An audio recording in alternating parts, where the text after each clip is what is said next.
Possible for a Muslim to talk in a toilet or bathroom? If not, why? And what should a Muslim do if somebody calls him when he is in the toilet, bathroom?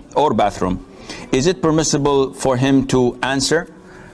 It's an issue of dispute. The vast majority of scholars and schools of thought say that this is not recommended, meaning it's makruh. And some even go a bit further and say, no, it is prohibited. And the most authentic opinion is that talking in a bathroom or in the toilet by itself is permissible. There's nothing wrong in that. And this becomes even more if there is a need for it. For example, if someone is in the toilet and there's some harm is going to take place if I do not speak, so I give a warning to someone that the child is going to fall from the crib, the fire is going to spread from the kitchen, do this, there is a necessity for it.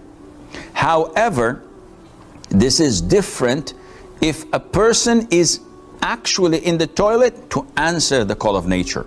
So if I'm in the toilet just brushing my teeth or washing my hands or having a shower, there's nothing wrong in talking or answering people. But if I am actually answering the call of nature, whether number one or number two, and there isn't any reason for talking, even if someone calls me or asks me about something that is not of urgency or necessity, in this case I must not answer them back, because this is the doing of the Prophet ﷺ. When one of the companions once gave him salam and the Prophet did not reply to his salam until he finished what he was doing. Also, there's a hadith that is graded as Hasan, that the Prophet ﷺ stated that Allah abhors two men answering the call of nature and talking to one another. This is inappropriate and it is prohibited as well. When does the urine of an infant becomes najis or impure? Is there a difference between boys and girls? Urine of boys and girls, men and women, is always impure. The only difference would be in differentiating between an male infant who did not consume solids, food. This is the only difference. So if we have a girl, a female infant that urinated, we have to wash this. A male urinated, we have to wash this. An infant boy, male, who only suckles, who only is breastfed, doesn't eat food, solids, if he urinates, we do not have to wash it, squeeze it, and wash it again. Simply just pour water over it, and this is sufficient.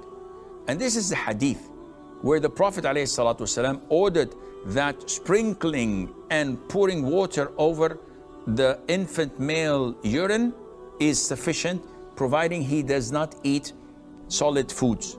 And does not eat solid foods meaning that he does not wish, when he sees bread or food, he doesn't want to go and eat. This is different, because he might be suckling, and if you give the child a piece of bread, push it down his throat, he eats it, but he doesn't look for it or ask and request for it. So this is the only difference, and Allah Azza wa Jalla knows best. Here from the UK, she says about istijmar. What is istijmar?